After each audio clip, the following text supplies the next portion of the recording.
Hello, YouTubers. This is Gold Standard User 924 coming at you with a Wrestling Reimagining series for you guys today. So, we're going to pick up where we left off in our WCW rebooking as we tackle the September PPV Fall Brawl.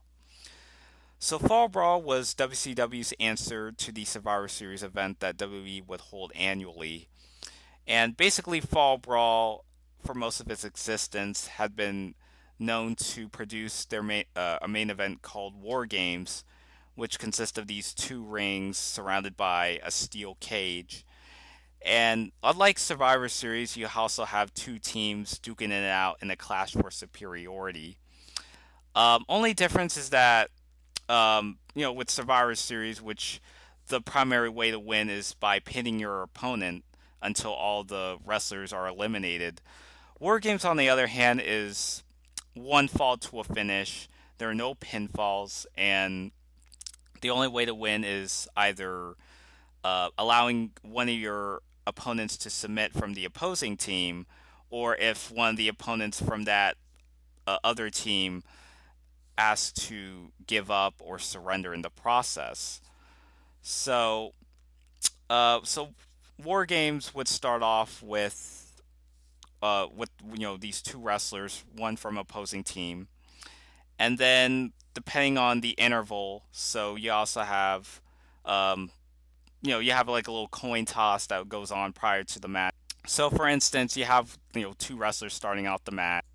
Then you also have the wrestler from the opposite team coming out to uh, make it a handicap match basically, and and then it kind of goes back and forth to see which wrestler from each team would come out. So uh, you're gonna even it out, 2 on 2, and then it'll be like 3 on 2, and then 3 on 3, and it kind of rinse and repeat until all the competitors involved in the War Games match enter the cage, and basically that's where the ring announcer officially announces that the match beyond has begun. So, in other words, that was the nickname for the War Games match.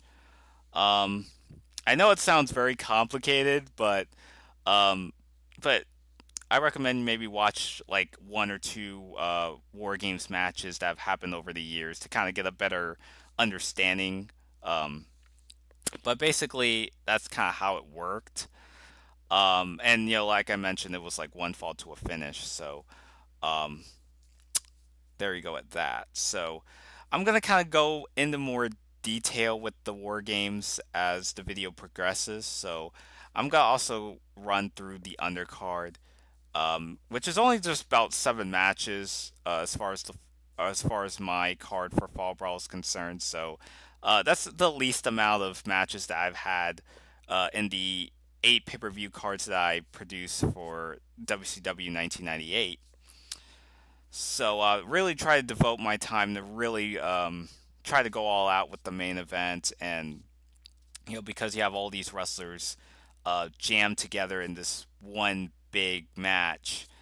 So yeah, really going all out with the main event, and that's not to alienate the undercard. So we're just basically gonna kind of kick things off here with an undercard match consisting of Booker T taking on Fit Finlay.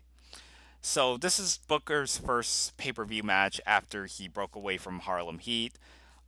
Granted he did have his match against Stevie Ray. Now that Stevie Ray, his brother and former tag partner, has been taken care of, so Booker T's kind of branching off into singles competition, and Booker T's really racking up some pretty good victories. And then, Fit Finlay starts taking notice of Booker T and is interested in, facing him in a one-on-one match. Not much build up for an opening contest, but you really want to kind of give the crowd, just really give them a really good match to really, have them pumped up for the rest of the show. So, but yeah, so Booker and Finlay should be a really tolerable match. I really feel Booker and Finlay could really work each other's style. Booker T is going to go over Fit Finlay, so we're really trying to push Booker T into a potential big babyface star in the making. So I want to continue doing that, and hopefully it's a really good match. So that's my first. Second match would be the Cruiserweight title defense with Rey Mysterio Jr. defending the belt against Eddie Guerrero. So if you watch my card for Road Wild, Eddie Guerrero won the Cruiserweight Open, which was basically like a gauntlet match to determine the number one contender to face the Cruiserweight champion. And Eddie Guerrero would successfully win the Cruiserweight Open with some assistance from Chavo. Yeah, so this is also in the midst of the Eddie Chavo dissension during this time, and and the main, not to make Rey Mysterio the third wheel, but Eddie and Rey have, the announcers would put over that we've seen these two wrestlers go at it so many times, so they're really no strangers to each other. Rey Mysterio and Eddie Guerrero would go at it, and hopefully a really good to great match. Hopefully as good as their Halloween Havoc match if given the time, and really try to tear the house down potentially. And Rey Mysterio will go over Eddie Guerrero retaining the Cruiserweight title, with some miscommunication going on between Eddie and Chavo, and that'll allow Rey Mysterio more of the advantage and to walk off as still your Cruiserweight champion. Then we have is a television title defense with Chris Jericho defending the belt against the British Bulldog. Chris Jericho's really hot on fire during this time, and British Bulldog is kind of on, is kind of winding down in his wrestling career. So and even so, with the big roster that WCW had around this time, so it's really kind of hard to really push certain wrestlers. And British Bulldog just was kind of lost in the mix during this time, and very injury prone as well. So and so and because Jericho's the hot hand, so you want him to go over the Bulldog, and Jim Neidhart's accompanied British Bulldog. So eventually Jim Neidhart will turn on the British Bulldog, and basically he even after the match, Jim Neidhart would explain his actions and why he did what he had to do, and how he feels the British Bulldog is kind of a shell of his former self, and that Bulldog's just not as, he just doesn't feel that Bulldog is quite on par with what Chris Jericho has been and being the talk of the town. Jim Neidhart just doesn't want to be affiliated with a so-called quote unquote loser, uh, that he kind of feels towards the British Bulldog. And Jericho was going to retain the television title. Fourth match would be a tag team match consisting of Wrath and Mortis taking on uh, Vampiro and La Parka, which they act. Vampiro was part of a stable called Dark Carnival, but that wasn't until many years later. So I'm gonna do like a bit of an initial run with the Dark Carnival, which will start off as a tag team. So basically, how it goes is that Mortis and La Parka, they've been kind of a tag team considering that Wrath had been injured for most of 1998. So they had to find a new guy to replace Wrath, and La Parka was the hand selected by James Vandenberg, who was previously their manager. And Morris and La Parka had been together for a few months, but they could barely make it to pay per view, and they've kind of been up and down. They've been winning matches, they've been losing matches, but in recent months they've been coming up short in these high profile tag matches, and getting to the point where James Vandenberg starts to question Mortis's purpose in his group, and basically gets to a point where La Parka attacks Mortis in the match, and basically Vampiro would come out and replace Mortis. Maybe attack. Vampiro and La Parka attack Mortis in a 2-on-1 assault, and then Wrath makes his unannounced return. The announcers put it over that we haven't seen Wrath in over several months. So yeah, so just really reuniting Wrath and Mortis, and having them take on the newly crowned team with Vampiro and La Parka. So yeah, so that's how I would build the match. as quite simple as I can. And despite Wrath and Mortis's efforts, Dark Carnival will get the win here. So really trying to reestablish the tag team division, and keeping Wrath and Mortis as a tag team, and forming the Dark Carnival, and really give something for La Parka and Vampiro to do, and really keep them occupied. Um, and I know they were kind of making Wrath as a singles competitor, which wasn't a bad idea at all. But given the circumstances regarding the tag division, and based on the amount of wrestlers that I've been setting my eyes focused on, so I liked Wrath as a singles competitor. I like what they were doing with them during this time with his undefeated streak and all, but unfortunately, I wasn't really sure how it would utilize Wrath in that position, especially when you have so much talent that I've been pushing since I started fantasy booking, to be specific. Um, yeah, so unfortunately, I really want to keep the tag division alive. That WCW just kind of fucked up during this time, and Dark Carnival will go over. Um, yeah, so there goes my fourth match. And then we get to the United States title with Perry Saturn defending the belt against the NWO's Kurt Hennig. So Saturn's continuing to feud over the NWO and really try to make a statement. And he faces a seasonal veteran like Kurt Hennig, which hopefully this would really cement Perry Saturn and making him out to be a big deal. So I think this could be a pretty solid match. It wouldn't go on for very long. Saturn is going to go over Kurt Hennig, really continuing to push Perry Saturn, and he's just been really on fire since the flock broke up. Yeah, so Saturn's going to go over Kurt Hennig. Tornado rules involving the tag team championship. So the champions Chris Benoit and Dean Malenko will take on the Public Enemy. So Public Enemy would end up turning heel during this time. The whole theme of this match will consist of a dynamic between technical wrestling and hardcore wrestling.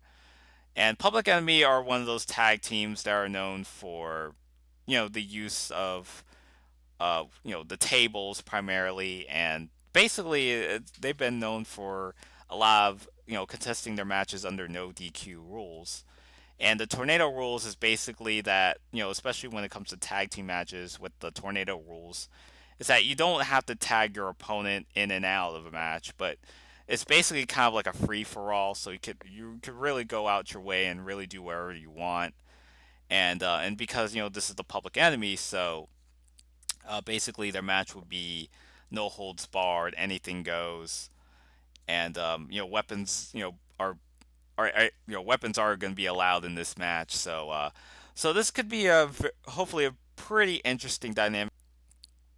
Public Enemy wants to really show that hardcore wrestling is where it's at, and that technical wrestling is just a thing of the past. Nobody cares about sportsmanship. They care about going out there and just really brutalizing people with weapons and busting them and battering and bruising them. Um, however, I could describe it as best. But yeah, so this is gonna be Tornado Rules, and Benoit and Malenko are gonna walk off as still your tag team champions. So Public Enemy were pretty much on their way out during this time. I believe they went back to ECW for a little bit, and then they went to the WWE for a little bit as well before jumping back to WCW. Um, but hindsight aside, if I was booking this real time, I would know that the Public Enemy would be on their way out during this time. So couldn't really put the belts on the Public Enemy at especially based on the situation alone. So logically, would have Benoit and Malenko, who are the tag champions, retain the belts. So hopefully hopefully a very entertaining match. And now we get to the main event. So this is WCW versus NWO. It's a War Games match. So on WCW side, you have Sting, Bret Hart, Diamond Dallas Page, Goldberg, and originally it would be the Giant as J.J. Dillon, was booking the card, and based on the circumstances alone, Giant gets attacked by the NWO to the point where Giant is unable to wrestle, and basically kind of leaves them outnumbered, sort of. So basically, Hulk Hogan, Scott Hall, Kevin Nash, Conan, Scott Steiner, uh, all five members of the NWO, while WCW are only down to four members representing WCW in their War Games match. So things aren't really looking good for WCW as it seems. So um, basically, in the weeks leading up to it, um, basically you have, Sting lost the belt to Hulk Hogan at Road Wild. Sting and Bret Hart have sort of a bit of a dissension going on, because when they first had their series of matches, it was all about battle for respect, and as the months go by, things start to really develop between him and Bret. They were both involved in that triangle match, and Sting and Bret are kind of blaming each other for the reasons why they lost the WCW World Title, and now that's back in the NWO's clutches. So, gets to a point where it's just like, is there any hope for WCW now? I mean, Hulk Hogan had spent 8 months, chasing after the WCW title, and willing to get his revenge on Bret Hart, and after screwing him of the belt, and everything kind of came into fruition at Road Wild, where Hulk Hogan ended up, regaining the title, and beating the same two wrestlers that stripped him away of the belt in the first place, and as well as just stripping any sort of credibility that the NWO had, going into 1998, which had been sort of a rocky start for the NWO, but it seemed like they're starting to get back in the groove of things. Um, and so Sting and Bret Hart's just been kind of. I mean, they're still together. They're still representing WCW. They're trying to do their best to put their differences aside, but at the same time, it's like Sting and Bret just. I mean, who knows? Maybe their friendship, their sort of bond is just starting to slowly deteriorate. DDP's also brought in here because he's been really feuding with the NWO for a while, but Sting does hand select DDP, considering that they both had a amazing, hopefully amazing match at Bash at the Beach, and you're really putting the Blue to the test and really putting on the best performance that they could. And Goldberg's also put in there because he's been feuding with the NWO for ever since the summer, and Goldberg's been undefeated ever since. And originally, like I said, about the Giant being originally scheduled for this War Games match. So Goldberg and Giant also have a little similar thing, similar to Sting and Bret. But eventually, Goldberg and Giant start to patch things up a little bit. They do, however, have a match on Nitro where Goldberg would successfully beat the Giant cleanly, and after the match, the NWO would come out and assault the Giant, and Goldberg doing his best to fight out the NWO, but unfortunately, the numbers game couldn't really get any bigger, to the point where Giant ends up getting his ass kicked so bad. So Giant's pretty much out of the WCW War Games match, so leaving a bit of leaving WCW at a disadvantage. And given the NWO's track record, they've been triumphing over the WCW team in their own uh, gimmick match that they've had. Ever since the Four Horsemen, ever since Ric Flair and his buddies invented the War Games match back in the '80s, and and see WCW losing to their own stipulations just kind of. I mean, what's the point of having War Games? I mean, if we've been so triumphant not once but twice. I mean, we can make it like 3 times in a row. Tic tac toe, 3 in a row, as they say. Um, so basically, this kind of resorts to Sting bringing out an old friend of his. And the announcers are just kind of wondering, and even the NWO are kind of wondering what kind of secret weapon that Sting has in mind.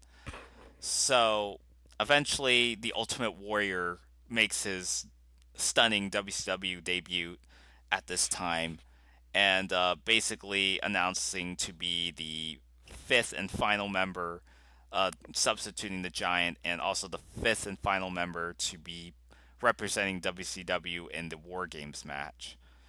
So, so WCW are gonna win this match and really put an end to their sort of losing streak after 2 years of being decimated by the NWO. And also another thing I almost forgot. We also bring up what happened last year because of the circumstances surrounding the Four Horsemen and the NWO, where Ric Flair got his head crushed.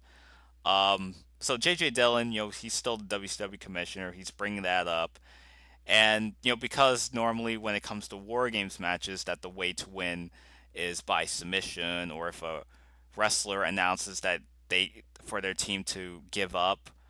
Unlike that, so JJ Dillon's gonna add the stipulation that pinfalls will apply in this match. Um, so yeah, you could basically pin your opponent rather than having to require to use a submission move in order for that one team to win it all.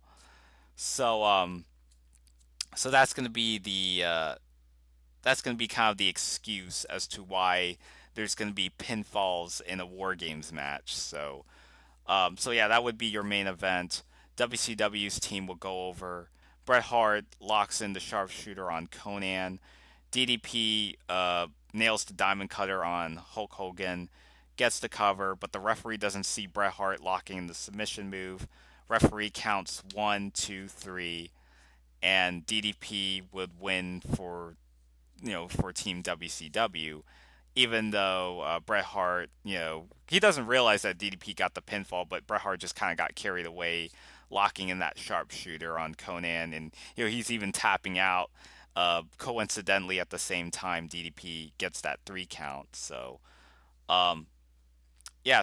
But either way, WCW wins the match. Everyone's celebrating with DDP, and Bret Hart's just kind of standing there all alone and just holding his hip or hands around his hips and just wondering just why are they celebrating at DDP when they should be celebrating at me? Just that sort of facial expression. Not actually what he would say, but just that sort of expression, like I said. Um, yeah, that's pretty much my main event for War Games and Fall Brawl in general. So tell me what you think about this card. Stay tuned as I book the annual October pay-per-view Halloween Havoc. So we're almost getting there. We're only 3 more pay-per-views. Hopefully, I get these pay-per-view cards out of the park. And let me know what you all think down in the comment section below. And until next time, this is Gold Standard 0924 signing out.